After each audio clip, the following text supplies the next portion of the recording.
Prime Minister, this morning when you approached President Trump before the meeting, did you apologize to him for your remarks last night at Buckingham Palace? And if so, what was his response? We had a great meeting yesterday between me and the President. We talked about the kinds of things that really matter to Canadians, whether it's how we've been moving forward on NATO, whether the progress being made and NAFTA is going to continue, which we're confident it will. We talked about the challenges of China, and we also talked about a few things.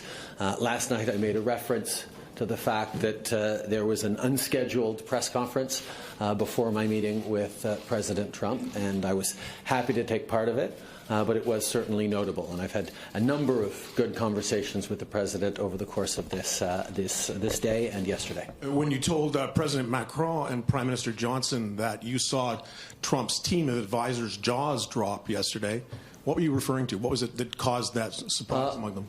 We were all surprised and I think pleased to learn that the next G7 will be at Camp David. I think that was an unscheduled announcement, and I think everyone's team, every different leader has teams who every now and then have their jaws drop at unscheduled surprises, like that video itself, for example.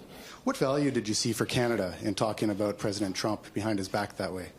I think we recognize that there are, as we talk to G7 leaders, an interest in where the next G7 meeting is going to be, and I was pleased to share with them the story of how that came about, that we are going to be gathering apparently in Camp David in the coming year for the G7 meeting.